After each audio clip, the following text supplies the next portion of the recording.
Hey guys, tonight we're wandering back to the 8th century somewhere between prayer time and star, charting to the dry banks of the Tigris River. Picture this, the sky is a dusty violet, the heat is fading just enough to let your sandals stop squeaking, and in front of you stands a man with a clipboard made of papyrus and the weight of an empire on his shoulders, because tonight you're in Baghdad.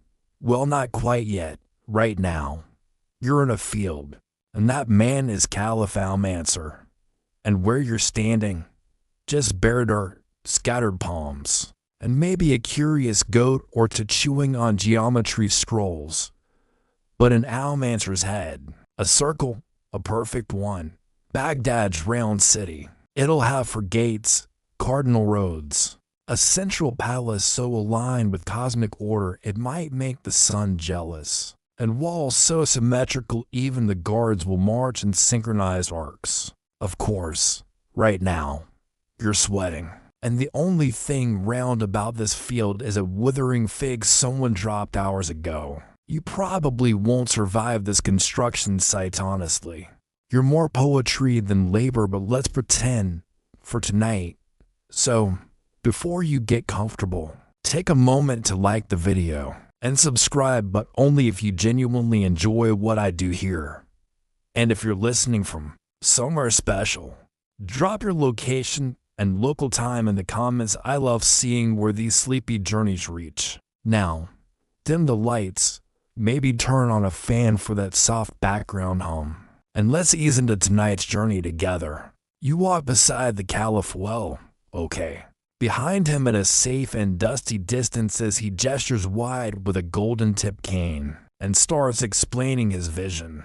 This won't be some scrappy cluster of buildings thrown together around a camel path. This city is going to be a statement, a spiritual, political, scientific, and architectural statement, and it's going to be circular. Now, if you're used to square cities or winding towns that grew like building, this might sound eccentric, but in the Islamic Golden Age, geometry wasn't just for decoration. It was the language of the divine. A perfect circle. That wasn't a whim, it was a cosmic echo. The Earth itself, the orbits of planets, the rings of Saturn, even the shape of heaven round. Baghdad, Al-Mansur decides, must join the conversation. Mainstream historical records say the Caliph had advisors, Persian engineers, scholars, and military strategists who all agreed a circular city made sense. Defensively, it was easier to fortify. Symbolically, it placed the Caliph at the center literally and metaphorically. Power radiating outward like sunbeams from the palace. You squint at the sight. It's not much to look at yet. But the Caliph walks as if the towers already rise. He talks about walls, not as barriers, but as curves of destiny. He names the gates, Bab al-Kufa, Bab al-Basra, Bab al-Khorasan, Bab al-Sham, north, south, east, west, each one the mouth of a road leading to the empire's vast reaches. Geometry is both invitation and empire. Here's a fringe tidbit. Some say Al-Mansur chose the spot based on a dream, a circle of fire, or maybe a circle of roses. Accounts vary. The poetry remains. He pauses midfield, nods to a servant, and suddenly ropes are being stretched, pegs hammered, and chalk lines drawn in arcs so wide they disappear over the horizon. You step over one and immediately trip over the next. The foreman glares. Not for walking, he says. That's the southern wall. You nod apologetically. Geometry is serious business. Historians still argue whether the design came from Persian urban models or Roman castra, or even older Mesopotamian layouts. But Baghdad, this version is new. It's math in motion. Faith in architectural form. You watch as surveyors start pacing with knotted cords. They measure in cubit lengths, use shadow dials, and occasionally mutter at the sky like they were asking it to please hold still. for just 5 minutes. Their feet kick up clouds of dust, and their sweat is geometrically distributed across their tunics. Someone hands you a crude map. It's not much yet, just a circle with lines shooting out in 4 directions. But it feels inevitable. You find yourself imagining the roads, the gates, the golden dome at the center, reflecting sun and moonlight alike. You see children chasing each other through colonnaded walkways, merchants haggling over cinnamon, scholars scribbling feverishly by candlelight, all inside a circle drawn in sand. The caliph looks at his advisors, nods once, and smiles. Then, as dusk settles in, someone lights a small oil lamp and places it in the center of the drawn circle. The flame dances, and for a brief moment, the shadows fall in perfect radial symmetry. You are, quite literally, standing at the center of a dream, and it's just beginning.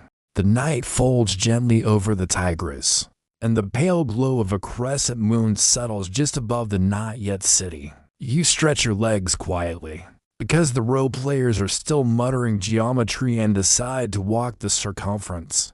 That is, the intended circumference. You follow a curved line marked out in ash and peg cord, the future outline of Baghdad's mighty wall, and begin to appreciate just how vast this circle is meant to be. Not a modest enclosure for tents and trade, no. This is the earthly echo of celestial precision. The plan is clear. A 2-kilometer-wide city, perfectly circular, divided into quarters by 2 roads crossing at right angles. At its center, the Caliph's golden palace. Around it, a ring of administrative buildings, then homes, schools, mosques, and finally gardens and farmland. It's like nesting bowls of empire, mathematical and meticulously spiritual.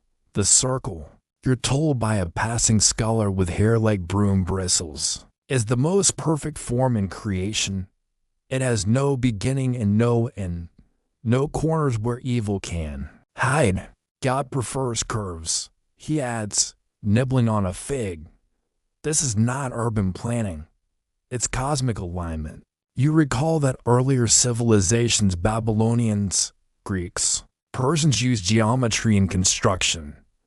But Baghdad is designed as geometry itself. It is as if the architect's compass was dipped in starlight and pressed into the soil. Here as a quirky tidbit, it has said that Almansor astronomers consulted horoscopes and planetary alignments to choose the day of Baghdad as foundation. Mars had to be low, Mercury favorable, Jupiter somewhere helpful, because obviously, if you're going to draw a circle of destiny, you better ask the sky first. You reach one of the cardinal points where a city gate will eventually rise. It's marked with a wooden signboard and a small pile of stones. Bab al-Kufa, the western gate.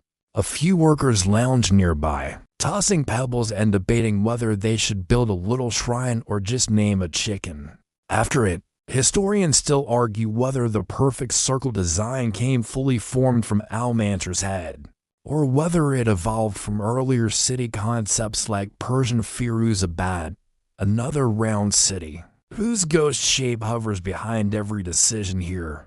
Some say Baghdad was always meant to be an improvement on the past. Others say it was a statement of divine ambition, not just urban functionality. Either way, the choice of a circle was radical. It rejected the organic sprawl of cities like Mecca or Damascus. It rejected the rigid military grids of Roman castra. It embraced cosmic logic and made Baghdad a compass rose of empire. You sit for a moment by a trench where the outer wall will rise. The wind carries the scent of something floral and slightly burnt. A cook fires bread nearby. You catch a bite flat, blistered, a little sandy, and chew thoughtfully. The ground beneath you is being measured not just in paces and pegs, but in intentions. Each span of rope represents not just space, but purpose. A young apprentice asks if you want to help measure the radius. You agree. He hands you a cord with knots at regular intervals, each one a cubitan together. You stretch it across the dirt, adjusting it slightly when a rock interferes. Straight lines are impatient, he says, but circles forgive you. You nod. That feels right. Later, you walk inward, along a spiral path just inside the circle, where gardens will eventually sprout. You imagine it, roses in rows, citrus trees bent in trained curves, irrigation channels whispering like secret streams. The layout will follow concentric rings, each one echoing the structure of the universe as imagined by philosophers and poets alike. And somewhere beyond that ring, a library, a school, a bazaar, all tucked neatly into the circular plane-curved walls, round fountains, crescent-shaped benches for the tired or philosophically conflicted. As the moon climbs higher, you return to the center where the caliph's palace will rise. Surveyors sleep on their notes. The rope has been gathered. The chalk is smudged by feet and time. But the shape remains. A round city, a promise drawn in dust and stars. You lie back on the ground, arms spread, body matching the city's outline. For a second, you are the compass point, and Baghdad will spin around you, perfect and patient. By morning, the sight is humming. The sun is already climbing, a molten coin pressing heat into the backs of 100 sweating workers, and you, of course, are trying your best not to look like you overslept under the fig tree. Again, but something's different today. The city's circle has been traced, the gates roughly marked, and now comes the real magic, measuring the earth with human hands. You find yourself next to a man with a sun-scorched nose and an armful of knotted ropes.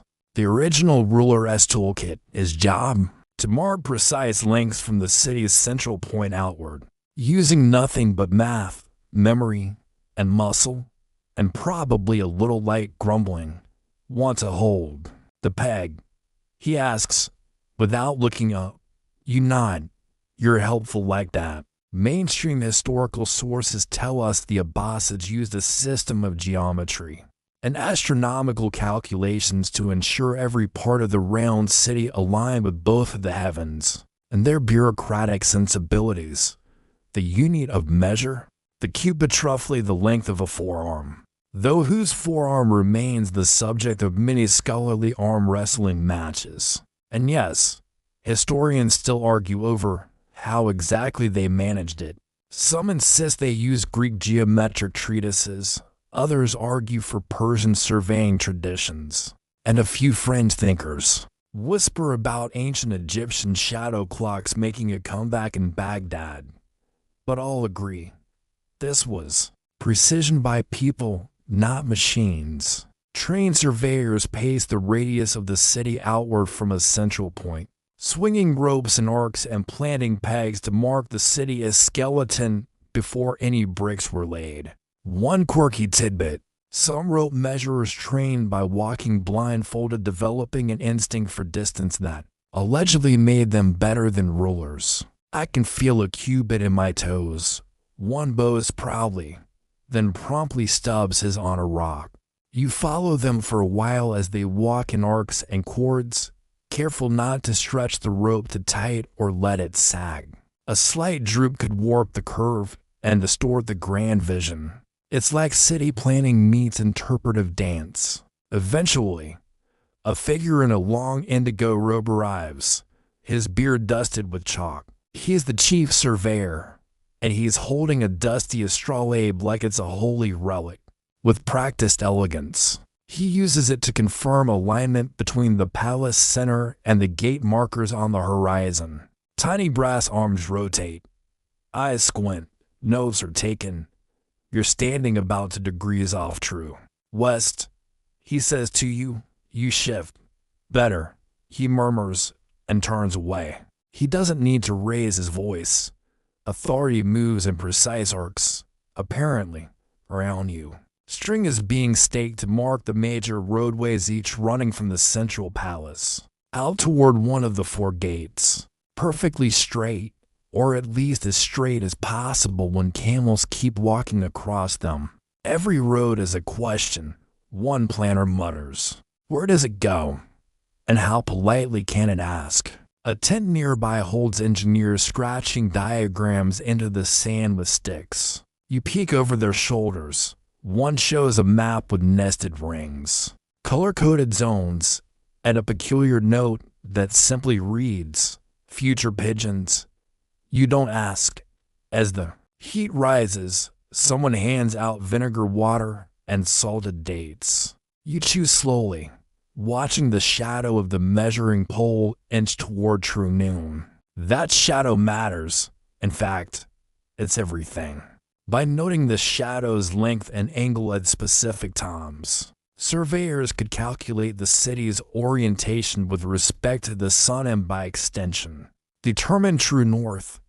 It's a method as old as pyramids and twice as dusty. A donkey walks by with measuring pegs strapped to its sides like medieval baguettes.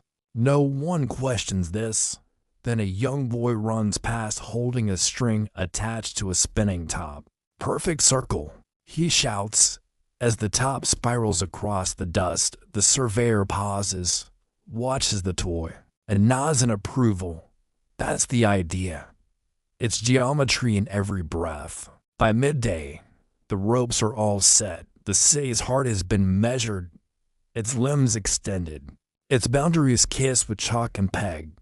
From above, if you could levitate, or maybe hitch a ride on a bird, it would resemble a drawn compass, center sharp, legs stretched, lines crisp and curving. Someone beats a slow rhythm on a drum, not for ceremony, but to coordinate movements. Every few beats, a peg is hammered. Every eighth beat, a new rope is unspooled. It's like the city is being built to a cosmic metronome. You realize, suddenly, how much trust this takes. The Caliph trusts the mathematicians trust the stars, and the workers trust the knots and a piece of rope. Somewhere, someone sneezes loudly. Seventh cubit. A voice calls, everyone laughs. And just like that, the day's final peg is planted. The circle is closed, the roads are marked. The center holds. Baghdad isn't a city yet, but now, it's a shape. And soon, that shape will rise from the earth, like a story whispered loud enough to become real. The sound of malice tapping wood greets you, a dawn measured, methodical. Like a heartbeat sensing with the city itself, you rise slowly, still dusted in yesterday's chalk and sunlight, and wander toward the noise. The rope boundaries have settled overnight, stretched taut and purposeful. Now, it's time to build the gates. The very name Bab, meaning door, in Arabic carries both weight and elegance. These aren't just entrances. These are statements in stone, each aligned with a direction, a purpose, a future. Bab al-Kufa, to the west. Bab al-Basra, south. Bab al-Khorasan, east. Bab al-Sham, north. You begin with Bab al-Kufa. Workers swarm its foundations like ants with PhDs. This is where scholars, merchants, and camel caravans from Kufa, and beyond that, Mecca, will first enter Baghdad. The gate needs to impress stone by stone. Arches rise, wide enough for ox carts, tall enough for war horses, sturdy enough to withstand sandstorms and sandal-stomped rebellion. The architects use compass and cord, not whim, to plot every curve. Geometry guides the chisel. One misalignment and the whole gate will fall, not just physically, but philosophically. Mainstream records describe the gates as massive, double-doored, layered with iron, studs and decorative motifs. But you get close enough to see the margin notes chalk scribbles on stone. Add new cornice here, and height must please the caliph's wife. History forgets the doodles. You don't. A nearby artisan offers you a fig and gestures to a wooden carving of stars and vines. They go above the arch. He explains, So the first thing travelers see is order and beauty. You nod, chewing. The fig is ripe. The carving is perfect. Now you follow the workers along the planned road eastward toward Bab al-Khwarizm. This will be the empire's intellectual artery where scholars from Persia, Central Asia, and further will arrive with scrolls tucked under their arms and opinions about Aristotle. Here, as a quirky detail, some builders embed small ceramic jars inside the gate's upper walls. Why? To amplify sound. If an intruder tries climbing the gate, their steps would ring through like a bell in a clay pot. Not exactly high-tech, but oddly clever. You pass a man measuring an archway with a plumb line. His beard is braided for no reason at all. Gravity is honest, he says, adjusting the line. It always tells you when you're crooked. He's talking about construction, probably. Historians still argue whether the gates were intended as fortifications first or ceremonial markers. Some suggest they were overbuilt for show. Others insist they had to stand as the final defense. What's clear is that each was meticulously placed, forming the ends of roads that radiated from the central palace like veins from a golden heart. You imagine entering through each gate. Bab al-Sham, to the north cool winds, traders from Syria, fabrics that shimmer like snakeskin. Bab al-Basra, to the south dates, spices, and river-silted sandals from the Persian Gulf. Each entrance tells you something about who you are and what you bring into the city. Baghdad doesn't just admit people, it collects the world. Back at Bab al-Kufa, you help lay down the first stepstone. It's heavy. It probably bruises your shoulder. But when it hits the earth, the sound it makes is exactly right, like a drumbeat calling the rest of the city into being. Someone nearby sketches the arch on papyrus, then labels it with numbers, angles, ratios, height to width proportions. As a gate, but also a diagram. You can almost hear the geometry whispering beneath the chisels. And just when you think the dust might settle, a storyteller climbs up onto a stone block and begins to recite the history of a fictional city guard named Hamid, who once held off 40 bandits with a broom and a bad attitude right here at this very gate. The workers laugh. The chisels pause. Someone tosses a coin. Baghdad isn't even finished, and already its gates are collecting myth. As the sun lowers again, you walk once more in a slow arc from one gate to another. You stop midway and look back toward the center. Even from here, you can still see the faint outline of the palace's future dome. The entire layout, roads, walls, gates is aligned so precisely that it almost feels unreal, like you're standing inside a compass drawing itself. The gates, 4 of them, mark the edges, but they also mark beginnings. Every gate is a question. What will you bring in? What will you carry out?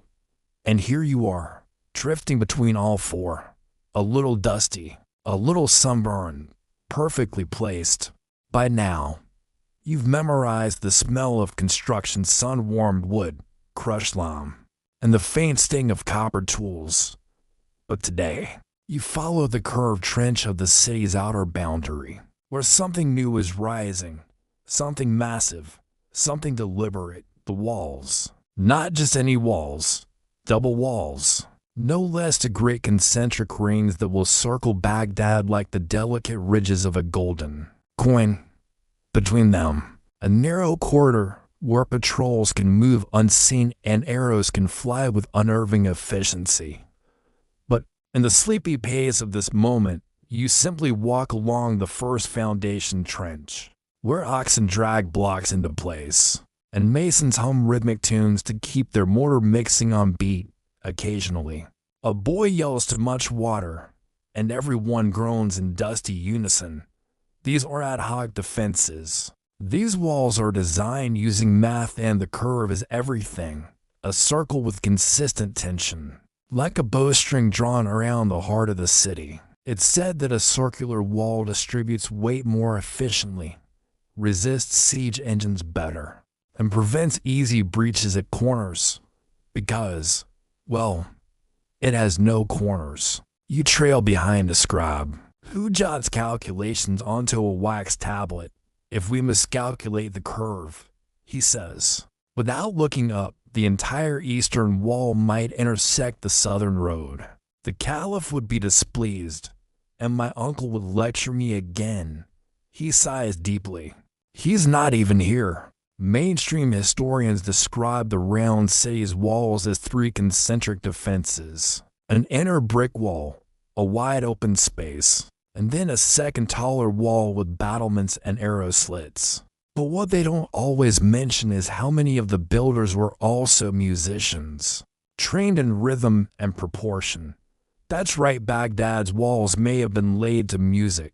It's not hard to believe. Each row of bricks is placed with a call and response cadence. Brick press, brick slide, brick tap.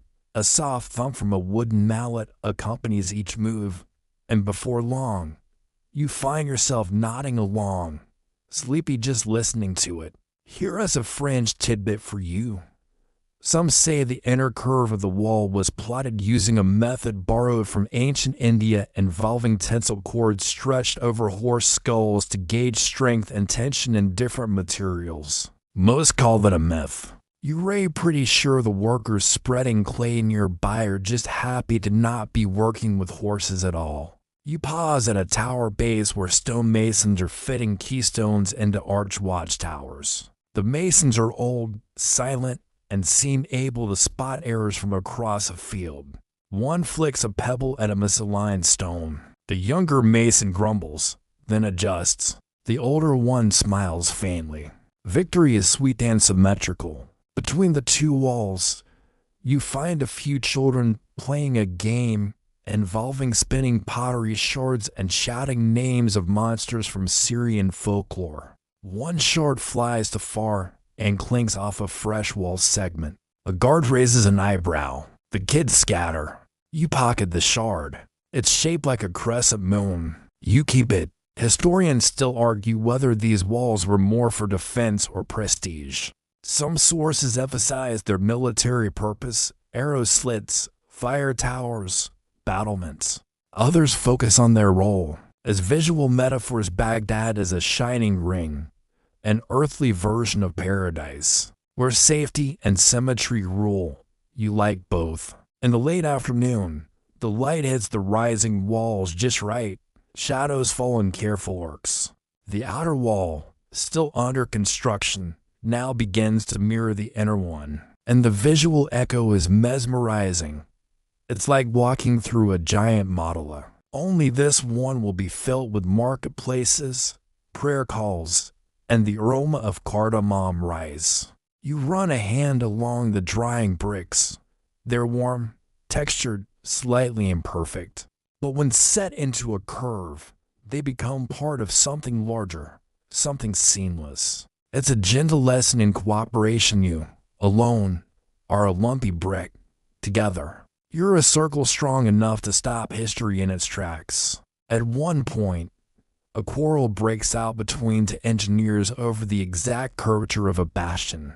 Your angle is obtuse. One snaps. So is your taste in shoes. The other replies. They eventually settle it by flipping a coin and consulting a star chart. You suspect the coin won. Even as the sun begins to dip behind the scaffolded towers, the work continues. Torches are lit, ladders sway, ropes creak. The walls inch upward like a sunrise in reverse. From a distance, the outline of the city is becoming visible to passing traders, shepherds, and storks overhead. Baghdad, someone whispers behind you. The circle that guards the center, and for a moment you feel it. Not just the safety of walls, but the comfort of measured space. It isn't just about keeping enemies out. It's about keeping the shape of the world in. You find a spot on a half-finished tower and sit for a moment, watching the silhouettes of builders against the purple sky. The hammering softens, the bricks settle into place, and the circle holds. There's a different kind of quiet near the city's center. Not the absence of noise kind, but a hush of importance, like the sound a room makes before a secret is told. You drift along the half-cleared path, weaving between baskets of stone and spilled ink pots, and find yourself standing at the heart of the great circle, the very center of Baghdad, where something magnificent is beginning to emerge. The Golden Palace, seat of the Caliph, the geometric soul of the city. If Baghdad is a model drawn in sand, this is the jewel pressed into its middle. From here, every road radiates outward, every measurement starts, every star line plan is triangulated. The Caliph doesn't live here. Yet, of course, right now, it's more of a chalked-out dream surrounded by confused goats. But the blueprints carefully unrolled and guarded like a baby falcon reveal something breathtaking. A symmetrical palace with a massive central dome, rooms arranged in octagonal harmony, and surrounding gardens laid out in precise quadrants. You brush your fingers across one of the diagrams and feel a tiny thrill of danger. Because this isn't just a residence, its geometry is power. The builders call it the cool palace, eternal, and true to its name, it's designed to last. Mainstream historians say it was round inside a round city, with circular halls and nested rooms. But you overhear one architect mutter that each chamber is also proportioned by sacred numerology. The number 8 symbolizing balance, regeneration, and paradise guides the whole plan. You step over a dusty length of string and into what will soon be the audience hall. Right now, it's just earth and air. But you can already picture the gold tiled floor, the plaster inlaid ceilings, and the long view stretching from throne to threshold, perfectly aligned with the setting sun. That alignment, not accidental. The Caliph's throne will sit directly on the central axis, and light will pour across it at specific times of day, sunlight choreography built into the stone, so that wisdom always faces the light, a court astronomer says softly, adjusting his astrolabe. Here is a fringe detail. Some claim the original floor plan was inspired by a Zoroastrian fire temple, adapted for Islamic grandeur. Others whisper about Persian engineers sneaking in motifs from ancient Sasanian palaces.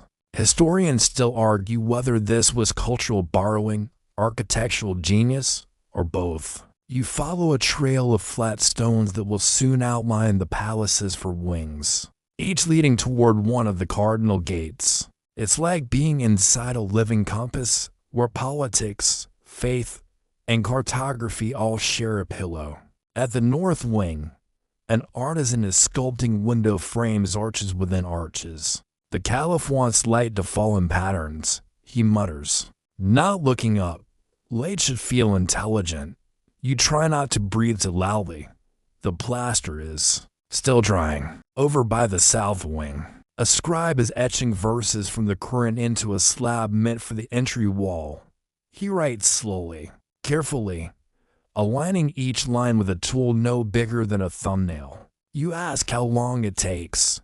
He replies, as long as God wants beauty to last. A small fountain is being tested near the center, a simple stone basin fed by hand-carried water. But even it adheres to the palace's exact proportions, one circle within another. The sound of trickling water fills the dusty air, soft and oddly mathematical. Nearby, someone releases a dove.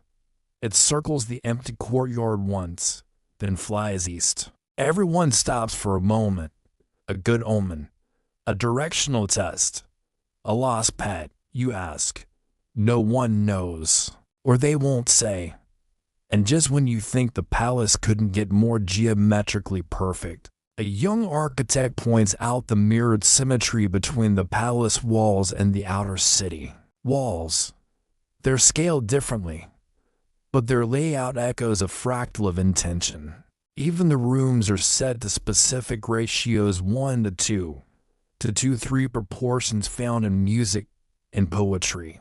In classical architecture from Athens to Nishapur, the palace, in other words, is not just a symbol of order, but a symphony of spatial harmony.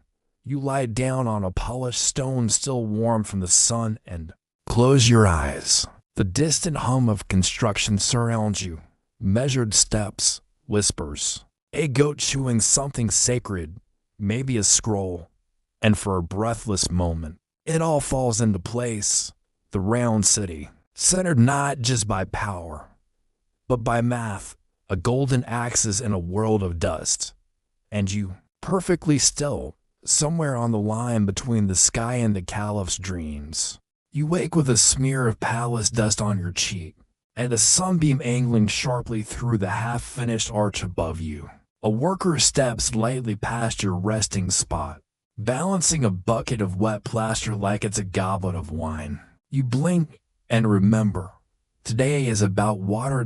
More specifically, how you get water into a circular city without turning it into a puddle. The Tigris glitters not far off, winding past the eastern edge of Baghdad's planned outer wall. It's generous, sometimes degenerous, flooding its banks like a moody guest. And yet the Abbasids look at it and see not trouble, but opportunity wrapped in a current. Baghdad will drink from the Tigris. It will bathe in it, irrigate gardens, cool courtyards, and float grain from distant provinces down its silver back. But none of this happens naturally. It requires planning, mathematical plumbing. Really, mainstream sources describe a clever network of canals and underground aqueducts feeding the city, many of them based on ancient Persian systems of irrigation known as qanats. But today, you follow a team of engineers sketching curves in the dirt like artists chasing a muse. One of them explains the big idea. Use the natural incline of the land to create a web of water channels sloping gently from the river toward the city's outer gardens. No pumps, no magic, just gravity and a touch of geometry. Water, he says, always tells the truth. It flows where the math is honest. You nod, then almost fall into a trench. There's a quirky method they use to check elevation. A floating reed in a clay pipe. If it moves too fast, the slope's too steep, too slow, the channel might stagnate. They adjust, dig again, try it once more. You begin to think the reed is the true engineer here. They're planting fountains in the palace courtyard, public baths in each city quarter, and even cooling pools beneath the library, a system designed not just to refresh but to preserve. Scrolls, wet air, after all, is enemy to ink. Historians still argue how many canals fed the original round city. Some say from major arteries from the Tigris, others claim the number was closer to 12, with countless offshoots. One scholar even insists there was a hidden pipe leading directly to the caliph's private tea room. Unverified, but plausible. You watch a line of donkeys hauling baskets of limestone powder. This will be used to line the canal walls, preventing leaks. One donkey, you swear, is wearing eyeliner. No one comments. A craftsman nearby is shaping ceramic water pipes, glazed to resist algae, and stamped with tiny symbols, probably clan marks or maybe just do not drop warnings. He stacks them in spirals, ready to snake beneath the city like secret arteries. At one bend in the canal, two engineers stand arguing over degrees of incline. You can't have it slope more than a handspan every 10 cubits, says one. And why not, replies the other. Because the water might run away screaming. They settle the debate by letting water flow through both versions, and watching which one floods the site supervisor's shoes. Spoiler, it does. You spend the afternoon walking the half-dug channel routes, stepping over bundles of reeds and sketching boards. The city's outer ring will host the bulk of the water channels serving the workers, the gardens, The BATHHOUSES. Near the palace, pipes, glorious, gently sloping pipework that runs under mosaic floors and into golden fountains. You sit near one half-finished basin and imagine the sound, water falling into itself. Soft and endless, echoing off tile and plaster. The heartbeat of a city designed to flow. A boy nearby is folding waxed linen into small cups. He hands you one. You dip it into the stream from a test channel. The water is cool, sweet, faintly metallic, still a little cloudy from the new stone. Still perfect. Overhead, the sun burns quietly, and the city grows like a slow waver rising. Shape, mapped and measured, but always listening to water dot by dusk. The canals shimmer under torchlight, and frogs begin to croak in the new pools like they've always lived there. The engineers nod. Satisfied, the math held, the water came. The read approves, and Baghdad, once just chalk and rope and prayer, now has a pulse. The smell hits you before the color does, earthy, spicy, just a little burnt. A haze of smoke drifts lazily above the southern quarter, where something new is underway. Not bricks, not water, but something arguably more essential to city life than either. Food. You follow your nose into what will become the market district. Though today it's just an open courtyard ringed with shade cloth and wobbling wooden stalls. Chickpeas are soaking in baskets, flatbread dough rests under damp cloth, and a man in a red sash is fanning a small brazier with the fury of a poet in love. Try this, someone says, handing you a skewer of something vaguely bird-shaped and heavily spiced. You chew, you sweat, you wonder if tongues can grow back. But it's good, really good. Mainstream historians often mention Baghdad's famed bazaar system, a web of specialized markets, with stalls arranged by trade and quality. But they rarely capture the ambition behind it. The Abbasids didn't just want commerce. They wanted culinary engineering, everything in its place. Says a woman grinding cinnamon with a mortar the size of a melon, like the stars, or shoes, or marriage. This section of the round city is being mapped just like the rest, with careful attention to breezeways, water proximity, and traffic flow. The market won't be plopped wherever space permits. It'll be geometrically centered to encourage circulation, both of customers and gossip. You step into a half-built stall, where tiles are being laid in a honeycomb pattern. Bees do this, the tiler says without looking up. Bees never forget efficiency. A pause. Unlike my cousin, who forgot to pickle the lemons again. Here's a fringe fact you overhear between bites. Some early Abbasid markets had set gates, small alcoves near the entrances, where incense was burned to hide the smell of raw meat or camel sweat. Traders called it fragrance geometry. You call it survival. Historians still debate how structured these early markets truly were. Some argue for strict zoning, enforced by the Mutasib market inspector, with regulated prices and routine inspections. Others claim it was more fluid, organized chaos softened by roasted almonds and fresh mint. You wander into what will be the spice corridor. A man is arranging sacks of turmeric, saffron, and cumin like a military formation. Color is persuasive, he murmurs, even when you're just selling powdered bark. He invites you to sniff each. You do. You sneeze violently. Everyone applauds. Nearby, a brewer is testing cooling jugs made from porous clay, the world's earliest refrigeration system. The water evaporates through the surface, drawing heat away from the wine inside. Or goat's milk, he adds, depending on how your day is going. And then you hear the softest symphony in the city. The first market call, not the call to prayer, but a seller singing his wares in perfect meter. Beans for the pies, Bread for the bold. Dates that taste like secrets told. It's ridiculous. It's perfect.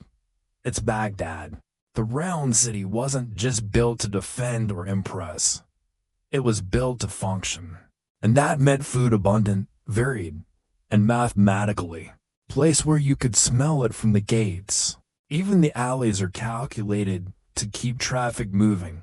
Narrower paths guide shoppers one way, while wider roads accommodate carts and donkeys coming from the riverside docks. A cluster of cats already lounges near a half-unpacked fish stall, practicing their persuasive faces. You sit beneath a fig tree beside a baker who's shaping bread into discs, pressing designs into the dough using hand-carved stamps.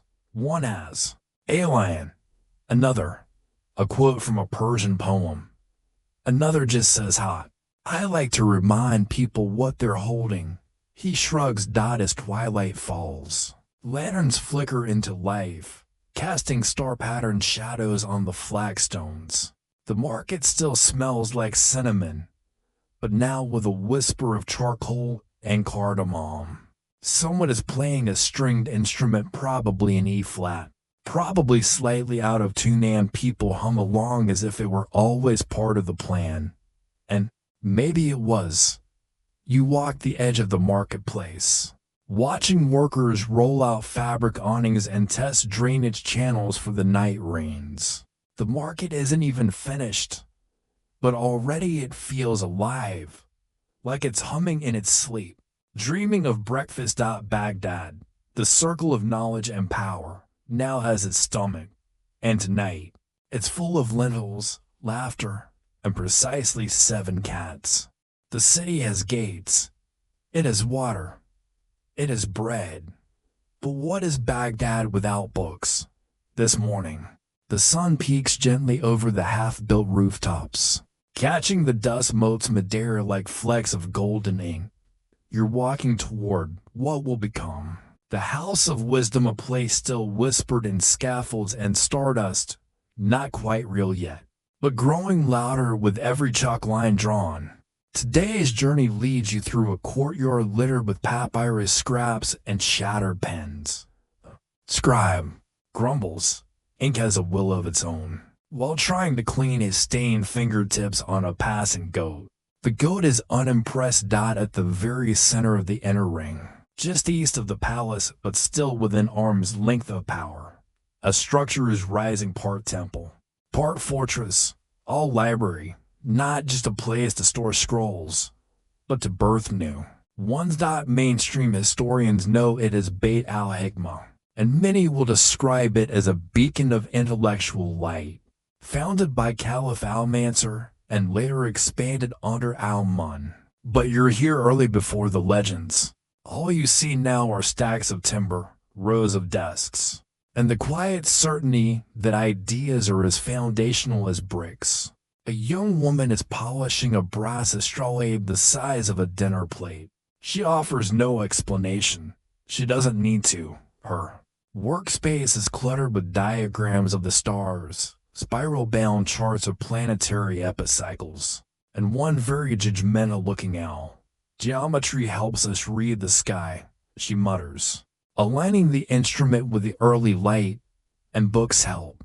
U.S. remember what we saw. You pass scribes copying old Greek manuscripts, Aristotle, Galen, Ptolemy, all translated into Arabic with marginal notes like this part's definitely wrong, and recheck with Zaid.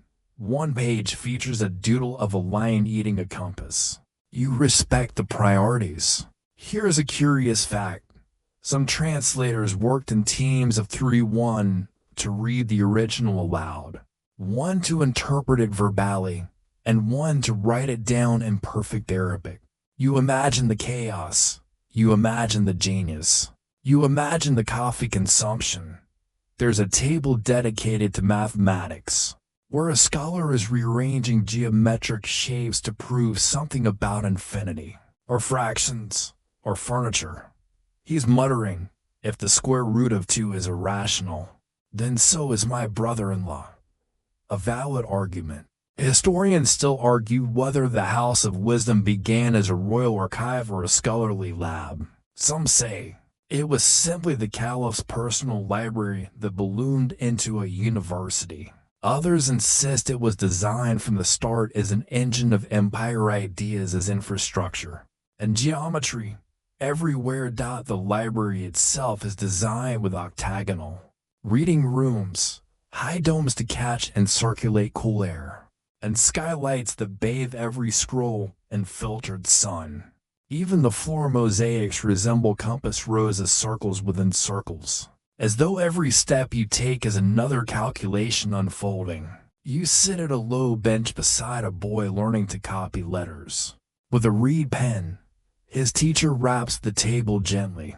Whenever his lines curve too much, discipline is symmetry, she murmurs. Language is just geometry with a voice. Someone's testing a pulley system to lift books to a higher level. The first test ends with a thump, a yelp, and a lot of feathers. You pretend not to laugh. The owl doesn't bother pretending. Nearby, a glassblower is crafting delicate lenses for reading, she says, and maybe for fire starting, if needed. She winks. Her furnace burns blue. Her fingers are steady, and her eyebrows are slightly scorched. At the edge of the courtyard, a group of students debates how best to translate logos from Greek. Wisdom, word, principle. One suggests calculated truth. Another says, just footnote it and move on. Everyone groans. Lunch arrives, bowls of chickpeas, mint tea, and sticky dates served with clay tablets describing proper eating posture. According to ancient physicians, don't slouch, says one. Chew symmetrically. Another adds, you don't dare contradict the scrolls. By the time the light begins to soften, the scribes are still scratching, the translators are still squinting, and someone has drawn a detailed map of the known world on a goat's hide and nailed it to a wall. It's slightly upside down. No one cares, because knowledge is messy, beautiful, and now architectural. The House of Wisdom is more than shelves. It's a city within the city, a place of ordered thought, where geometry doesn't just shape buildings, it shapes brains. And tonight, as the lanterns flicker and the scrolls are tucked beneath oiled cloth, you can almost hear the city inhale a quiet breath of intellect, drawn deep and held long. A circular city, a central palace, a library full of stars and sarcasm. This is Baghdad, and it's about to get clever. You wake to the gentle clang of copper bowls and the distant sound of chanting, soft, melodic. Not quite a prayer, not quite a song. It floats through the air like incense, curling around freshly laid rooftops and open courtyards. This morning, you head toward the city's western quarter, following your ears and your nose. Both lead you to something quietly essential. Even if most travelers never stop to admire it, hospitals, or rather bugmara stands. Before the round city, healthcare was mostly informal healers in homes, herbalists at bazaars, prayers whispered over poultices. But here, in Abbasid Baghdad, medicine becomes a profession, and the buildings that house it, laid out with mathematical care. You arrive at a half-built clinic where carpenters are smoothing cedarwood doors, and masons are setting tiles in tidy geometric loops. A young physician waves you in. We're curing the city, one cubit at a time. He jokes, then hands you a fig soaked in vinegar. You eat it. It's medically interesting. Mainstream historians describe these bugmaristans as some of the earliest organized hospitals, offering not just treatment, but training, observation, and diagnosis without discrimination, no matter your religion, gender, or status. If you were sick, you got a bed. And yes, the building itself matters. The halls are long and perfectly symmetrical, with cross-ventilation shafts cover porticos, and central gardens to soothe the spirit. One corner features a fountain designed to make specific sounds. Some believe this was to mask groans of patience. Others say it helped regulate time. Like a watery metronome, you sit beside a tile pool, its border shaped like an 8-pointed star. A doctor drops a leaf onto the water's surface and watches how it floats. "Pulse," she says, then scribbles something in her notebook. A row of pharmacy shelves stands along the west wall, labeled in 3 languages. You recognize dried mint, licorice root, frankincense, and something that might be powdered camel hoof. You decide not to ask. Here's a curious tidbit. Early medical students in Baghdad were trained using a kind of rotating ward system, moving from one specialist to another, surgery in the morning, eye diseases by noon, philosophy after lunch. A well-rounded education, sometimes literally, if the student fainted. You pass a man with a bandaged foot discussing Aristotle's theories of digestion with a nurse, who's simultaneously resetting his dislocated toe. No one seems alarmed. It's Baghdad. Healing and arguing go hand in hand. Historians still argue whether these hospitals were state-funded or privately endowed. Some records suggest generous whack endowments from wealthy patrons. Others imply direct support from the caliph himself. You suspect both were true. Knowledge was currency, and health was empire insurance. In the garden, the patients play a slow game of chess with pieces made from leftover plaster. One sneezes. The other checks his pulse theatrically and declares, "Him only mildly cursed." Laughter follows, the healing kind. On a side veranda, a physician is lecturing students on the humors: black bile, yellow bile, blood, phlegm. One asks what happens when all 4 are perfectly balanced. The physician shrugs. Then you become a mathematician?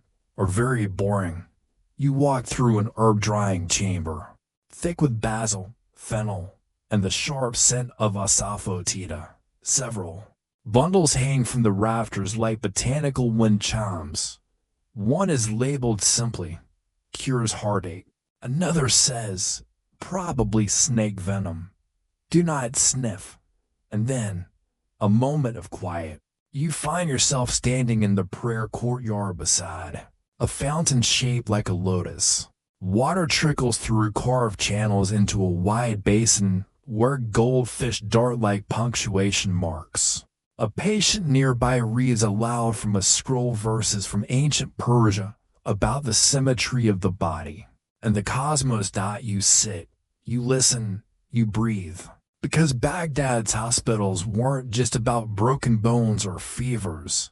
They were sanctuaries of balance where geometry met biology, where the mind and body were both mapped, both measured, both worthy of care. The round city, already rich with wisdom and bread, now has its heartbeat, and it sounds like running water, measured footsteps, and laughter echoing down a tiled corridor. You drift through the city just after sunrise, the streets still wet from the night's mist, the air threaded with that strange, crisp stillness only geometry and morning birds can make. Today you follow sound again, not voices, not carts, but something more rhythmic, the soft tapping of chisels, the rub of polished stone, the sigh of callous fingers against wood. You're headed into the craftsman's quarter, a district taking shape along the inner western curve of Baghdad's circle. And here, the artistry of the Abbasid Empire begins to flex its careful muscles, not just function, but form. Every tool here has a purpose, and every purpose has a pattern. You pass rows of mosaic tile workers, fitting colored fragments into surfaces like prayers with edges. One artisan hums as he works, arranging squares into a starburst, not looking down. "These tiles will cover a bathhouse wall," he says, wiping sweat from his brow with the back of a paint-smeared hand.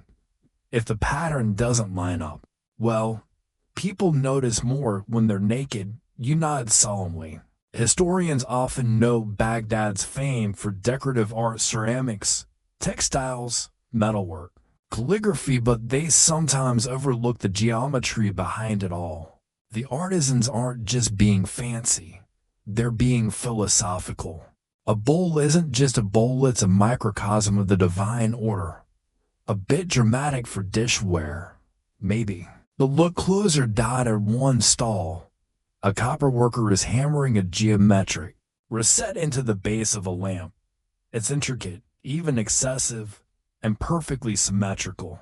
Light should arrive from something beautiful, he says. Otherwise, what's the point? You lean over a set of brass astrolabes in progress, each disc etched with lines, circles, coordinates, not just scientific tools but also art. One design forms a flower inside a compass, its petals aligned. With the zodiac, practical, sure, but also meditative. Nearby, a carpenter is carving wooden panels for a mosque minbar, every curve calculated, every edge filed to match its twin. He uses a hand-drawn grid like a miniature floor plan for beauty. If a line is off, he says, so is the prayer. You begin to realize, in this part of Baghdad, math is a chisel, and every craftsman is a part-time geometer. There's even a glassmaker fusing gold into window panes. He claims it catches light differently if you meld it in octagonal molds. Is it true? Historians still argue. But you hold up a piece and yes, it glows like sunrise through honey. Here's a delightful fringe detail. Some textile artisans work on looms calibrated. With musical ratios, threads are strung in proportions that match the scales used in out. Music, harmony is harmony. A weaver shrugs. Why argue with strings? The loom squeaks. The pattern grows. The robe begins to sing. At a clay workshop, a group of children are stamping designs into wet bowls with wooden blocks. One proudly shows you a bowl with stars, fish, and what might be a camel playing the lute. You admire the composition. The camel seems very passionate. Later, you pass a calligrapher inscribing Quranic verses onto tiles with a stylish shape like a bird's beak. Each curve is a breath, she says, each stroke a heartbeat. Her hands tremble slightly. The line remains perfect. By mid-afternoon, the heat is settled in. A boy runs past carrying a stack of dyed fabrics that billow behind him like a comet tail. You follow it into the dyeing vats, where tubs of indigo and saffron shimmer under the sun. One vat smells suspiciously like pickled onions. You don't ask. And all throughout the quarter, you notice something subtle. Mirrors of shape, the patterns on carpets match the arches above doorways. The star on a teacup repeats in the window grates. Design. Geometry is echo. Form is memory. Baghdad doesn't just build outward. It folds inward, reflects itself. You sit beneath a lattice of carved cedar, sipping tamarind juice handed to you by a potter who insists his jug spout was inspired by a falcon's beak. It does look aggressive for a pitcher, but the juice is cold, perfect. The craftsman's quarter hums with quiet confidence. Nothing flashy, nothing loud, just line, shape, repetition, and respect for proportion. You realize that every spoon, every curtain tassel, every iron gate latch was placed here on purpose, measured, loved, and tied to a deeper language. Geometry isn't just in the buildings, it's in the stitches. The sound of chisels, the weight of a bowl that balances evenly in your hand. Baghdad is becoming a circle full of circles. And here, in the hands of its makers, the round city sings in pattern and pulse. The smell of sawdust and saffron still lingers as you wander eastward, deeper into the city's quiet murmur. The streets begin to widen again, and the buildings swell with pride. Higher arches, grander entrances, Doorways designed less for walking through and more for being admired.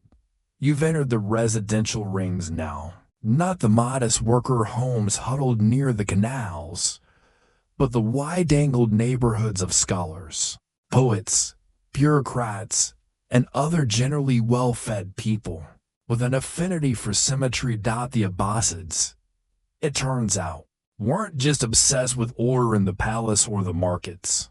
They brought that same architectural geometry into their homes, from garden layouts to furniture arrangements to how far a family oven should be from a water jar. You dug under a half-built archway and into a courtyard where the masons are arguing about fountain placement. If it isn't centered on the east-west axis, one-offs, then you'll get asymmetric acoustics. And what if the courtyard shade tree is on the north? The other retorts. Then plant another on the south. Geometry is more important than trees. You quietly step away. These are domestic architects, and they don't mess around. In this part of Baghdad, homes are built inward from the street. All you see are flat walls and a door modestly framed in stone. But step inside, and it opens up like a jewelry box. Tile floors, carved mashrabia screens, leafy courtyards with star-shaped fountains, and all of it based on grids. One builder shows you his layout plans, each room proportioned to align with a master rectangle, itself nested in a larger square. You sleep better in symmetry, he says, tapping his chalk against the paper. Even if you don't know it, mainstream historians describe Abbasid homes as privacy-focused and climate-conscious. Small windows, thick walls, open interiors with shaded walkways. But few mention the precise ratios involved. Bedroom size for airflow. Kitchens placed near west-facing walls to reduce afternoon heat. Even the bathroom drainage follows diagonal piping rules. Fringe fact: some wealthy homes embedded astrological floor tiles in the main halls, believing certain constellations brought harmony to household affairs. You spot one being installed, Pisces with tiny mosaic fish, flanked by Gemini twins in mirrored marble. The astrologer supervising the tiling is also wearing two hats, literally. One for logic, he says, one for charm. Historians still argue whether these symbolic floor plans influenced daily life, or were more like background art. Some say families arranged beds and seating to match planetary alignments. Others say it was just trendy. You peek into a nearly completed villa where a calligrapher is painting a Quranic verse onto the curved ceiling of the central atrium. He's balancing on a scaffold made of rope and questionable faith. The brush doesn't tremble once. He smiles down at you and whispers, "Beauty should float." In another house, a woman arranges clay jars along a recessed shelf shaped like a mihrab niche. Each jar is labeled with its contents: rose water, cumin, salt, powdered date sand, also its proper cardinal direction. Salt faces south, she mutters.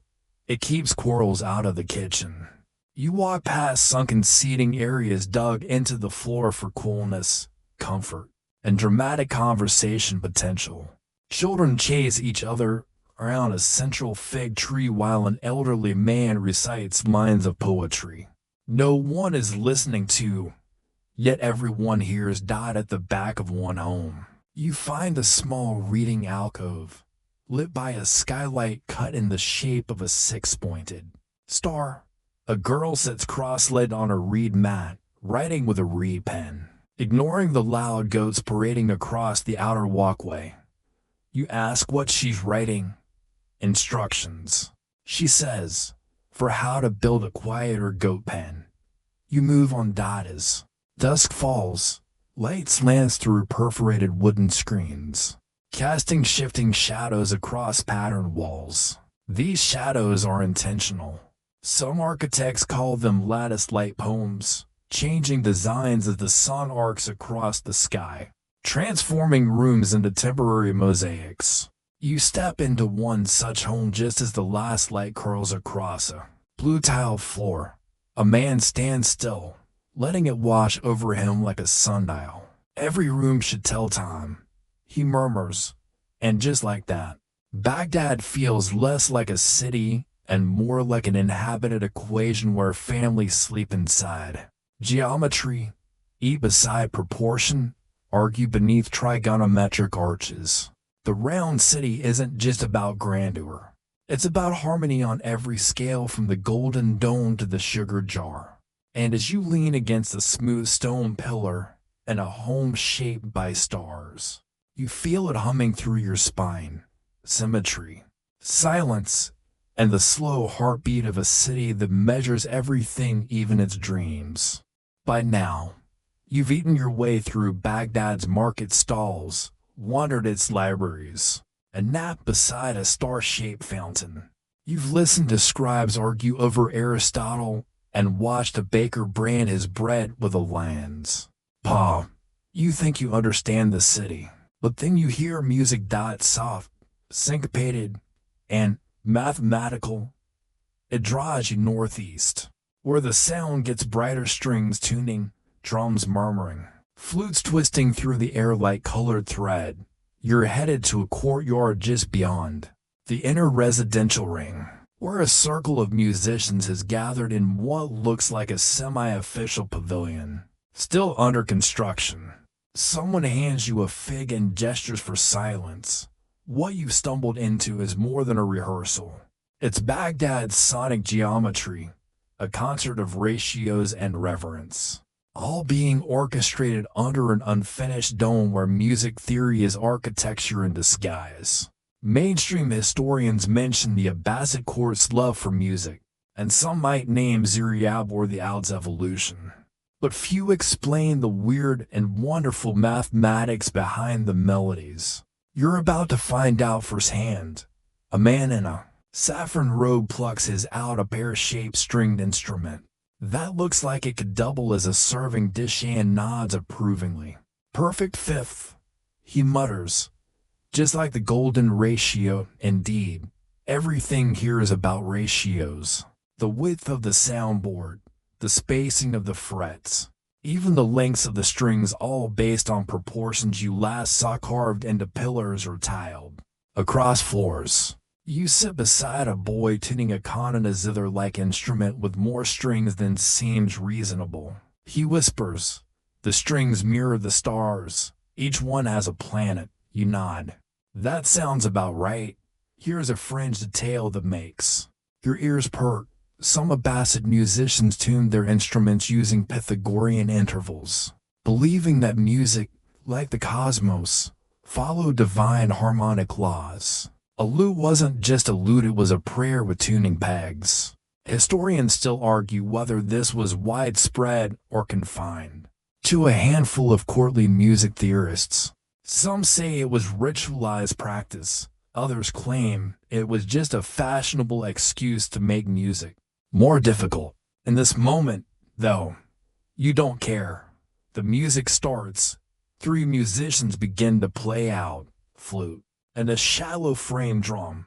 Their rhythm follows a mathematical pulse, a 7-beat cycle divided 3 to 2. You count it out on your fingers, then your toes. Then you give up and just listen. The melody folds back on itself like origami.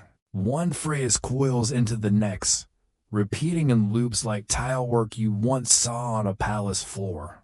And you realize something. This isn't background music. It's blueprint music. In a corner of the pavilion, a man is sketching domes while humming the curve of the vault. He says, tapping his drawing must match the echo of a D sharp. He's not joking. Nearby, a group of students debates whether a McMahon Arabic melodic mode is better suited to sunrise or to regret. One suggests that certain modes cool the body, others loosen the tongue. The group hums in unison to test it. There's even a fountain in this pavilion whose drips are timed with percussive beats. You spend a full minute listening to water plink out a rhythm that sounds suspiciously like the intro to a lullaby. You smile. Baghdad's clever like that. Later, you meet a woman adjusting tuning pegs on a rebab, a bowed instrument made from wood, skin, and sorcery. She says she learned music from her grandfather, who claimed birds only sing in scales. He was a terrible cook, she adds, but he was right about birds. You're offered a slice of melon and a riddle. What's louder than thunder, but softer than breath? The answer, apparently, is silence before the downbeat. Everyone chuckles. At dusk, the musicians gather for one final piece. This one is slower, simpler. A melody built on a four-note phrase that feels just off-center, like the kind of loop your brain can't quite finish. It echoes through the dome, where the builders have left a gap in the stonework to test the acoustics. And in that moment, you hear the round city sing back. Because Baghdad wasn't only measured in bricks or scrolls, it was measured in notes, in echoes, in carefully tuned strings that held cities together the way bridges do. You stretch out on a woven knot, your head resting on a lute case, your feet tapping that strange 7-beat rhythm. The stars begin to appear above the dome's open vault, one by one, in sync with the music. It's not just sound. It's shape. It's not just entertainment. It's engineering you can hum. And here in this half-built music hall, the round city hums quietly with you, geometry, melody, and melon juice all mingling into something profoundly peaceful. You wake to the gentle scrape of a broom against mosaic tile and the distant squawk of a rooster who, frankly, seems to be having a bad morning. The air is cooler today, drifting in through the open archways like silk soaked in mint. You're in no rush. Because today, you're visiting the gardens. Yes, Baghdad famed for its libraries, its domes, its scribes who argue about commas also gave serious love to plants. But not just any plants. These were ordered gardens, structured with an eye for symmetry and a soul for serenity. You follow a narrow gravel path framed by fig trees and lemon shrubs. The crunch beneath your feet oddly satisfying, like walking across dried parchment. You pass under an archway cut with a phrase, "The garden is geometry with perfume," and honestly, that sounds about right. Mainstream historians mention the Abbasids' fondness for green space, particularly as an echo of Persian garden traditions. But what they don't always emphasize is how deliberate it all was, how gardens were laid out like cosmic blueprints, mirroring heavenly order. You step into one now, tucked between two noble homes. A square enclosure, divided evenly into four quadrants by a central water channel. At the center, a fountain shaped like a lotus, gurgling just loud enough to drown out the rooster's latest tantrum. It's a Chahar bag, a four-garden layout, borrowed and adapted from earlier Persian models, for quadrants, for rivers, for elements. Some say it's meant to reflect paradise, others say it just made irrigation easier. Historians still argue. In one quadrant, pomegranate tree stretch toward the sun like lazy scholars. In another, rows of mint and basil hug the earth, their scent waking up your senses in slow waves. A gardener plucks a sprig and tucks it behind your ear. For memory, she says, and bees. You watch as she trims the borders with a pair of shears shaped like herons. A crooked path confuses the water, she mutters. Symmetry lets it rest. You nod as if you completely understand. You do not. Nearby, the students sit sketching diagrams of the garden's layout. One is measuring the angles between the water channels with a string and chalk. The other is coloring in a tree and humming. I'm not lazy, he says. I'm applying visual philosophy. You move on. Another garden, this one larger, behind a scholar's villa. Here, date palms rise like columns in a palace of birdsong. There are benches shaped like crescents and a tiled path inlaid with verses. You notice something strange. The layout forms a 9-point star when viewed from above. Only the birds and the architects know, says the gardener when you ask. He offers you a slice of melon and returns to pruning. Here's a lovely fringe detail. Some Abbasid gardens included plants grown purely for scent. During specific times of day, jasmine in the morning, marjoram for midday, and night blooming flowers that unfurled just as the call to prayer echoed across the rooftops.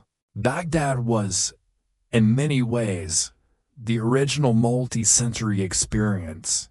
And then there's the water dotto. The water dot. Every garden here is defined by its channels, basins, trickling fountains. Not just to nourish, but to reflect. Because water turns geometry into light. A square pool becomes a second sky. A rippling canal becomes a moving border between quadrants.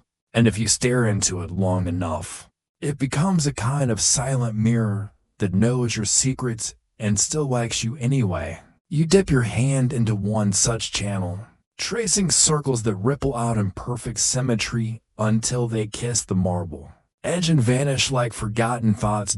In a corner garden used for medical herbs, a young scholar catalogs leaves using a scroll that resembles a dance chart.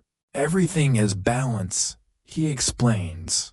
If a plant grows in triangles, treat it with water that flows in circles. You pretend this makes sense. He seems happy with your nodding. Historians still debate how influential these gardens were on later Islamic and European landscaping traditions. But anyone who's smelled rose water here, or watched moonlight slide across tiled lotus basins, knows the truth. Baghdad taught the world how to grow beauty mathematically. Even the birds seem to know it. A pair of doves land on a pergola shaped like an 8-point compass and start cooing in counterpoint. You wonder if they, too, are humming the golden ratio. You close your eyes for a moment, letting the scent of lavender and sun-warmed citrus settle into your lungs like a lullaby.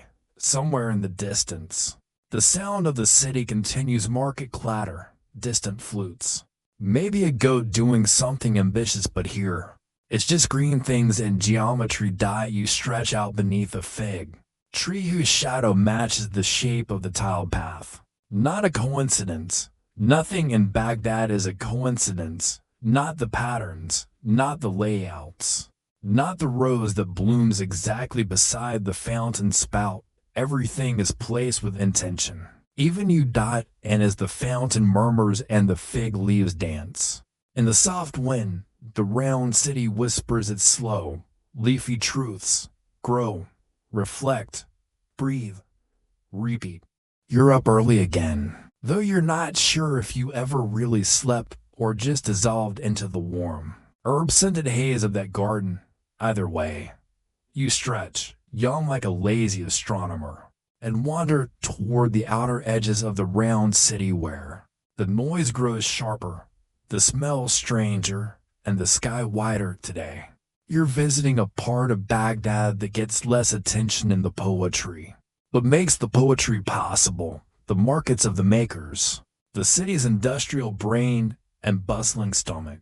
You find yourself in a narrow alleyway between warehouses, where ox-drawn carts rumble across stone, and textiles flap from wooden beams like low-budget flags. This isn't just shopping, it's infrastructure with spice. A blacksmith grunts beside his forge, shaping something curved and glowing. A bracket for an aqueduct, he tells you. It needs to hold exactly the weight of 3 goats and one very damp child. You accept this unit of measurement without question. Here's what most tourists don't realize: Baghdad's industrial zones are laid out with as much mathematical care as the gardens or palaces. Sectors are assigned by material type. Streets are measured to accommodate both donkeys and cartwheels. Even the drainage angles are part of the master plan. Mainstream historians highlight the city's trade routes and economic power. But few dive into the quiet logistical genius humming beneath the surface. The geometry wasn't just vertical domes and arches, it was horizontal, too.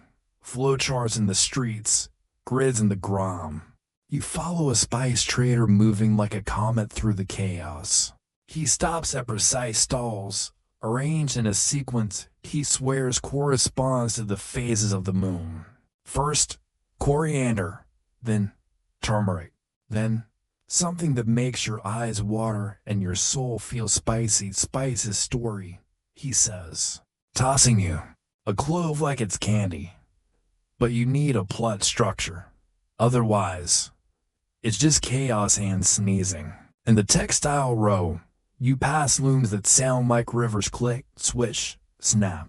One weaver has aligned her shuttle patterns to match a geometric motif she saw on the dome of a nearby mosque. She shows you a tunic with interlocking hexagons stitched into the hem. It repels gossip, she whispers. A soap maker invites you to step inside his shop, where the scent hits you like a lemon wrapped in rosemary riding a bar of clay. His tiles form a spiral, a layout that, he claims, guides customers toward the most expensive soaps naturally. You buy 3 without realizing.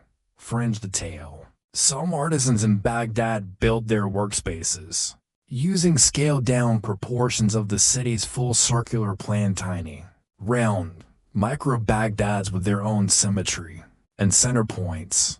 Makes the workflow better, says a cheerful potter shaping a jug with a compass in one hand and a pomegranate in the other. You pause beside a carpenter sanding a lattice panel, mashrabia. He says, let in light, keep out eyes. It's privacy with algebra. You run your fingers over the pattern. It's sharp, warm, and somehow calming, like a lullaby you can lean on. Historians still argue whether these industrial layouts were essentially mandated or organically adopted. Some suggest detailed master plans existed for every alley. Others think the merchants just copied what worked. Either way, it feels intentional. You step into a tannery courtyard, where dyed leather stretches across wooden frames like sun-drenched bat wings. A man with purple-stained fingers offers you a pair of sandals, modeled after the spiral and a nautilus shell.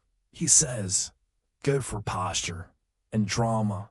Back outside, you wander toward the metal workers. Sparks fly like caffeinated fireflies. One smith is crafting what looks like a chandelier, but insists it's a map of the Milky Way. Stars belong above and below. He winks. And on Tuesdays, they need polishing. As twilight approaches, the market begins to wind down.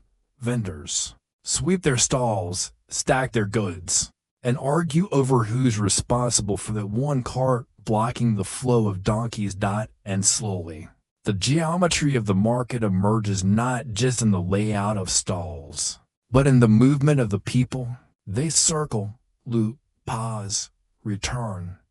A living spiral, a breathing pattern, a human fractal.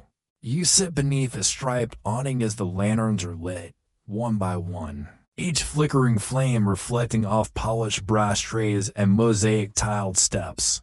And in this industrial rhythm, and the bang of a hammer, the snip of shears, the hiss of boiling soap, you hear Baghdad's heartbeat again. Because the round city wasn't just about scholars and domes. It was also about labor, sweat, balance, and the quiet genius of flow. Even the chaos was measured. Even the mess had math. Evening settles over Baghdad like a silken veil. The sun slides behind the city walls, and the light that remains is honey thick, catching on domes and dust. You've roamed through gardens, libraries, and markets, but now you find yourself walking slower, lulled by the warmth, the weight of the air, and the sudden hush that wraps around the round city after dark. It's time to look up, because Baghdad, geometry obsessed as it is, doesn't end at ground level. It stretches skyward, into minarets and observation towers. Yes, but also into the minds of its astronomers, mathematicians, and moon watchers. You're about to drift through the house of wisdom. After hours, when the silence gets thoughtful, this isn't a library. It's a gravitational field made of scrolls. You enter through a small side door less grand than the public halls, and find a room lit by oil lamps and curiosity. A scribe sits copying diagrams onto parchment so thin it rustles when you breathe. The stars don't wait, he murmurs without looking up.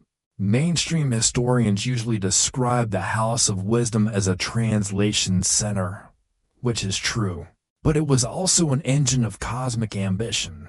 Here, scholars wrestle with the universe's architecture using pens, lenses, and equations that could choke a camel. You pass a long table where mathematicians are drawing overlapping circles, or calculating Qibla directions. One says, nodding at a grid covered in compass lines, from every corner of the empire. You recognize the round city's center marked in gold. It glows. Some of these calculations use something you saw in earlier architecture, the intersecting arcs that define palaces and mosques. Now, they're mapping space and time. Geometry isn't just earthly, it's celestial. In the next room, a woman is modeling a lunar eclipse with a series of copper discs, string, and sheer determination. She adjusts the sun disk slightly, then nods. There, she says. That's when it turns red and poets get dramatic. You spot a scroll showing a detailed map of the known world. Baghdad sits dead center, of course, but around it, cities you've only heard in legend, mountains that may not exist, sea monsters drawn just for flair. Still, the longitude lines are painfully precise, fringe detail. Some scholars here worked on mechanical models of the heaven, celestial spheres with rotating bands and tiny jeweled stars. One such model is partially disassembled in a corner, looking like an abandoned astrological chandelier. You're told it once sang when cranked. It broke from too much beauty, the mechanic jokes. Historians still argue whether these machines were scientific tools, toys for the elite, or sacred metaphors. But there's no denying their charm.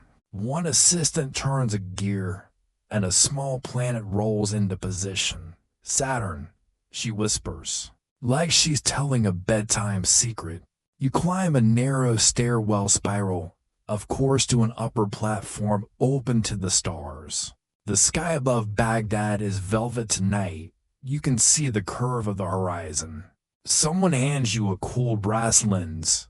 You hold it up, and there it is, the moon, crisp as a cracked walnut, bright enough to burn through a cloud, marked with craters that some here believe were impacts, others volcanic dimples, and a few insist are just divine brush strokes. Historians still argue.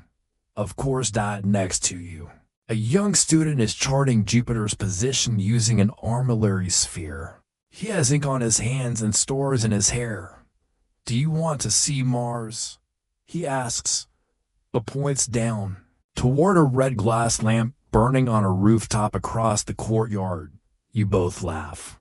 The night deepens, and still the House of Wisdom works. You stroll past a chamber where timepieces are being repaired, clepsydras, sundials, shadow clocks. One craftsman is building a water clock with animal-shaped spouts. A lion will roar on the hour. If the math works, he says, mostly to himself. You hear an argument drifting from another room to scholars debating whether time is circular or linear. It moves like a wheel. One insists, no. The other says, like a river that forgets its banks. You back away politely. That one sounds like it's going to need snacks in several hours. Out in the courtyard, a breeze stirs the palm fronds. A poet reads from a new translation of Ptolemy under a torch that flickers like a second star. You recognize a line. The earth is round, He pauses and grins. Told you? And it's true. Baghdad, too, is round. From the city's golden center to this roof where stargazers squint at galaxies they can barely name. It's a city that folds the heavens into parchment and traps time in brass ending. As you lie back on a rug beneath the stars, the geometry of the round city pulses once more through your bones, circular, endless, divine. Everything, from a carved dome to a copper, geared to your own wandering feet, moves in measured arcs, even the sky. It's well past midnight now, but Baghdad doesn't sleep. Not exactly. It hums, lowers its voice, and shifts into a different rhythm, a slower tempo, softer lantern light, and the faint clink of tea glasses in hidden courtyards. Tonight, you drift toward the quieter parts of the city, the mystic shrine, as locals call it. A place where geometry begins to blur into metaphor, and mathematics gives way to meaning. You're not sure how you got here, just that the air feels warmer, the alleyways narrower, and the stars somehow closer. A soft chant leads you to a domed room lit by hanging lamps and patterned shadows. Inside, a group of sophists sit in a circle, whispering verses into the silence. They are not here to debate or diagram. They're here to listen to the spaces between things. Mainstream historians may focus on the political strength of the Abbasids, their scientific rigor, their empire-wide correspondence systems. But tucked in between the ink and the calculus were those who sought the shape of truth with silence, rhythm, and breath. One man beckons you in. He's older, wrapped in a cloak that smells like sandalwood and dried ink. He places a cushion beside him. Sit, he says. The geometry here is felt, not measured. You take a seat. A student begins to trace lines in the sand at the center of the room, a perfect circle. Then a second inside it, then 8 radiating spokes. This is how the heart moves, she says. Outward, inward, outward again. She doesn't mean that metaphorically. She means it quite literally. Tonight's gathering is focused on sacred proportions, how the design of the round city reflects not only earthly planning but spiritual striving. The idea that geometry isn't just efficient, it's divine. Fringe detail. Some Sufi orders taught that architectural forms, arches, domes, even minarets were physical prayers, each with its own spiritual resonance. A dome wasn't just a roof. It was a womb, a world, a listening bowl for God. You sip a cup of tea infused with cardamom and fig leaf as a teacher speaks of the circle as unity. To move in a circle is to remember your center, she says. To live in a circle is to never stray too far. The students nod. One gently taps a clay drum. Slowly, then faster, then slowly again. A heartbeat in rhythm with the building itself. Historians still argue whether this mystic geometry influenced actual city planning or emerged as a kind of poetic hindsight. But sitting here, where the round city's outline is drawn not with chalk but with sound, it seems obvious. You lean against the curved wall and feel its echo cradle your breath. A boy recites from memory a verse written by a mystic who once walked these same streets. In every arch, a question. In every dome, a silence waiting to echo God's name. There's no arguing with that. You're led into another room, smaller, with tiles arranged in a spiral leading inward to a blank wall. A guide tells you that this wall faces no specific direction. It faces inward, toward the heart. The only Qibla that matters is the one that finds you, she says. You think about that for a long while. Another tea. This one with rose petals. More chanting, this time in call and response. You join in, unsure of the words but confident in the rhythm. Your voice, surprisingly, doesn't sound out of place. Someone lights a small brazier filled with amber, and out. The scent rises in lazy curls that hang like prayers made visible. Geometry and smoke. Then someone begins to spin, not wildly, gently. A Sufi dervish in pale linen rotates on one foot, arms open, eyes soft. She doesn't speak, doesn't wobble. She just turns, and turns, and turns, drawing a living circle in the air. A second joins her, then a third. And now the room spins slowly, like a softened gyroscope, like the stars, like Baghdad itself. You remember the garden, the fountain, the astronomer adjusting Saturn on its brass rail. You remember the baker's spiral loaves and the marketplace clock shaped like a wheel. You remember the city's walls, round and smooth as a coin pressed into time, that it was always a circle. It was always moving. You blink and find yourself outside again, the chanting behind you now. The call to prayer rising faintly across the rooftops. Like an ancient wave, Baghdad breathes, and beneath your feet, beneath the city's patterned stones, the geometry continues unfolding, spiraling, softening, and returning home. Dawn arrives not with fanfare, but with geometry. A pink line slices the horizon almost straight, almost smug. The air is cool, the city is quiet, and Baghdad feels like it's holding its breath just before the orchestra returns for a final. Sleepy coda. You wander the outer rim of the round city, passing sleepy guards and yawning camels, until you reach a platform overlooking the Khurasan Gate. From here, you can see everything.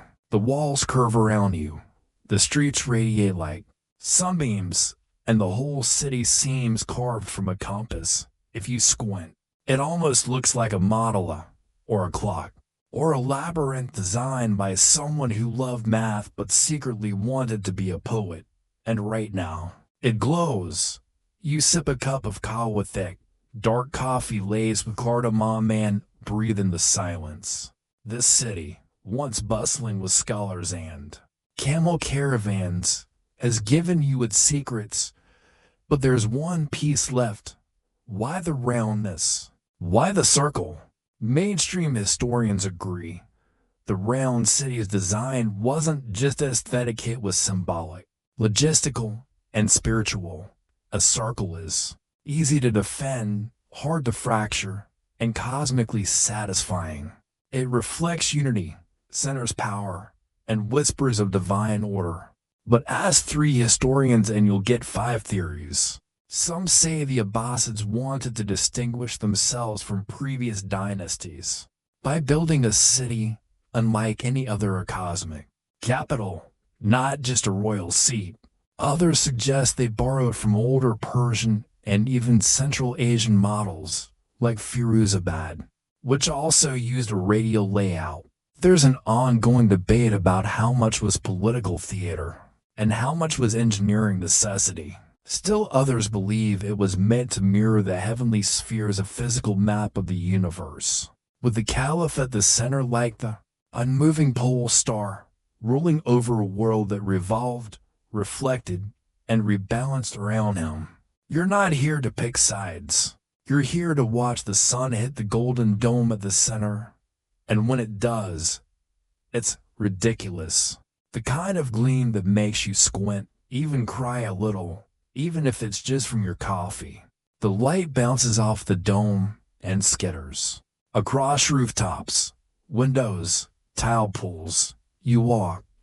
You pass people stretching, bakers loading clay ovens, merchants setting up their displays with mechanical muscle memory. There's a pattern to it all. You can almost hear the radial pulse of the city like a soft drum beneath your feet. And here's a lovely fringe fact. Some records suggest city-wide rituals were timed by geometry. Not just the stars, but the shadows cast from the city's central minaret. If your stall's shadow touched the third tile of the third ring street, it was prayer time, or lunchtime, or nap time. You sit on a stone bench perfectly centered between two curved alleys. A boy walks by balancing a tray of sesame bread that's circular, of course, and stamped with a spiral pattern. It's softer when it spins, he says, completely seriously. You take a bite, he's right, and then, as the day truly begins, the noise returns, the clatter of tools, the call of vendors, the hum of debate rising from the libraries. Everything you've seen, everyone you've met, starts to feel like part of the plan. Remember that scribe arguing about Aristotle? His scroll followed a curve, too. That baker who braided his bread into spirals, geometry with sesame, the musician who tuned his alb to mirror the moon's orbit, cosmic lullabies. The astronomer charting Saturn while sipping mint tea, heavenly data, steeped in flavor. Even the dervish who spun until the world disappeared. She was just completing her circle. And now, so are you? You head back toward the center, walking the ring road that loops like a necklace around the city's throat. You pass a group of children playing with hoops and sticks. They race in tight arcs, laughing, falling, rising again. Everything's a circle, one girl declares. Even falling down, Baghdad agrees that the city continues, alive in every repetition, in every dome, every loop of pattern tile, every echo of footstep on marble.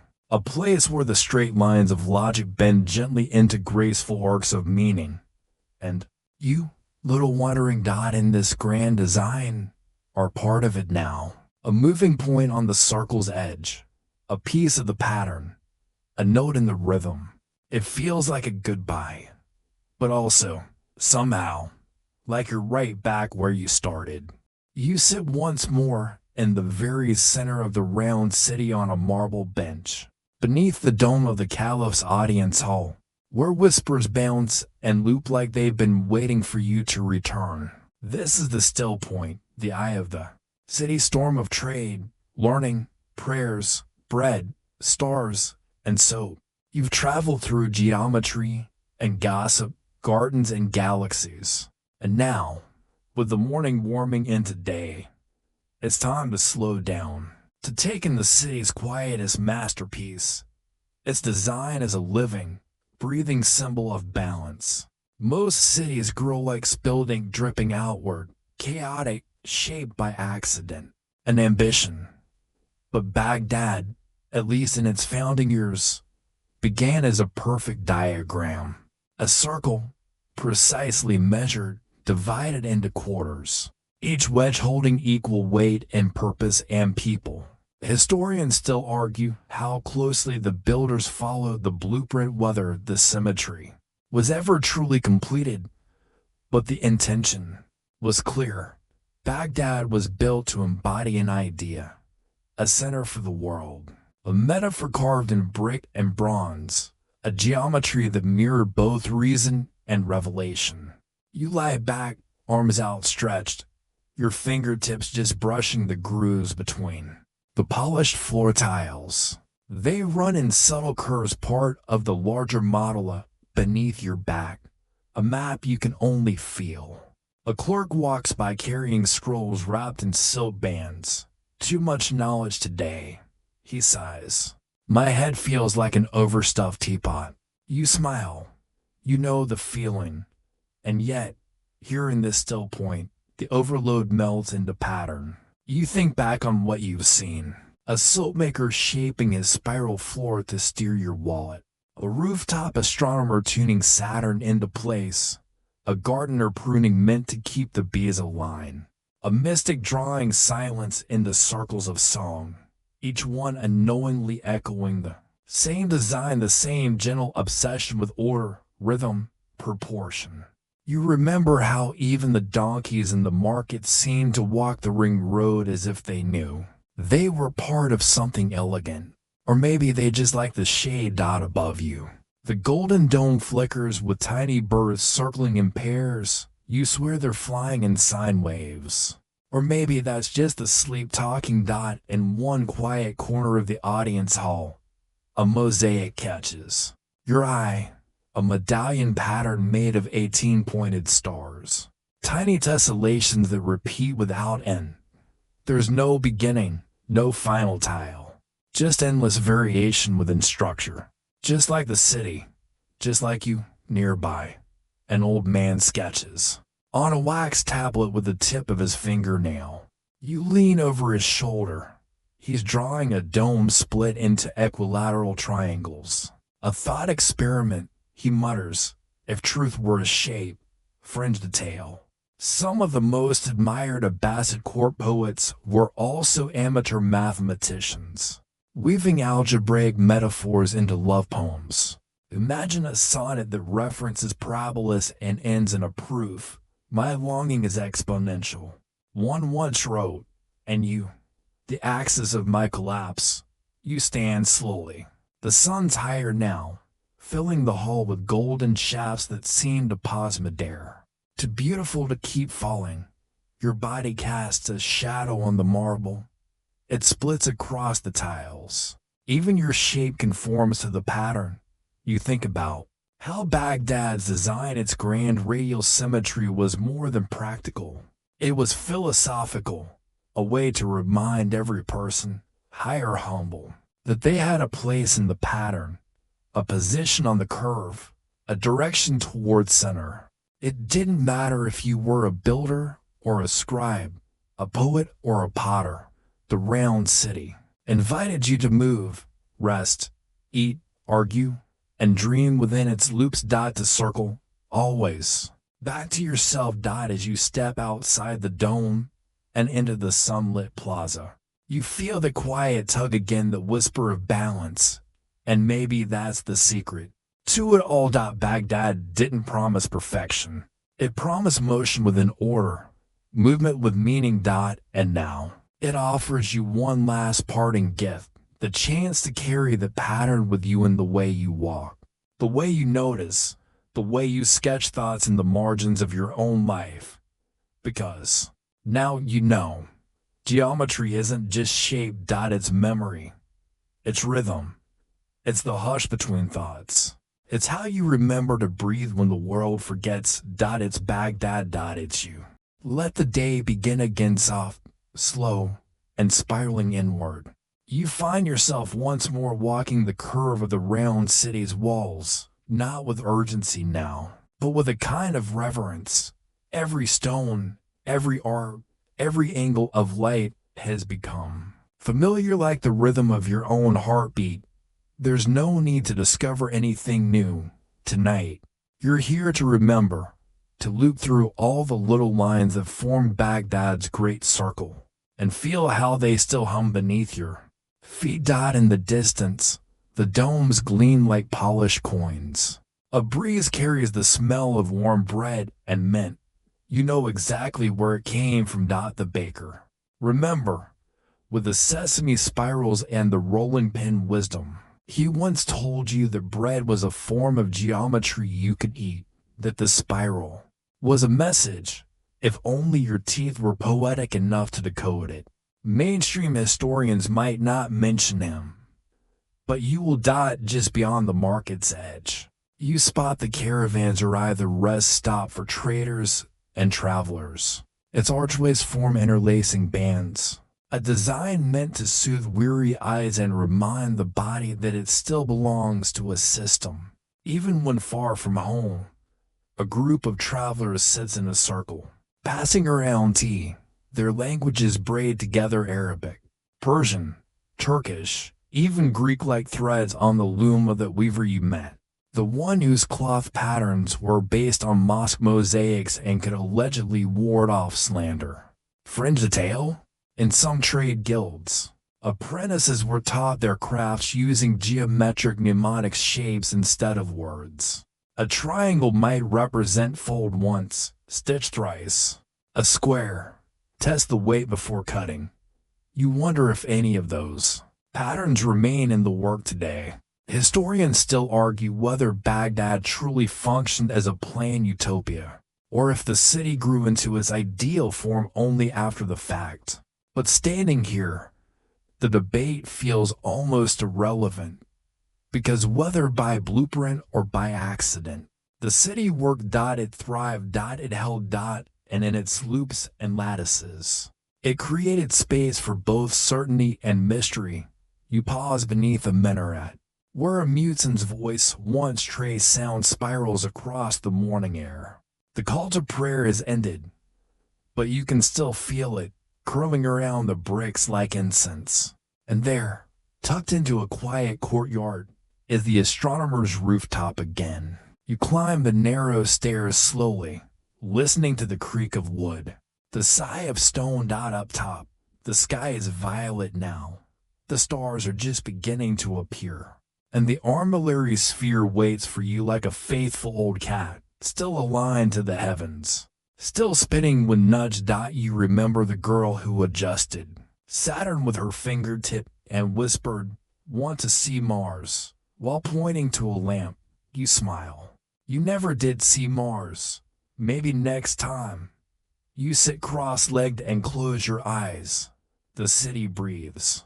Its pulse wraps around you like a cloak, the circular murmur of 1,000 footsteps, 1,000 prayers, 1,000 questions asked in 1,000 languages, all orbiting the shared center. You've walked the full loop. You've heard the math hum. You've tasted the bread spiral and touched the star map soap. You've been pulled toward the center, then pushed gently outward again.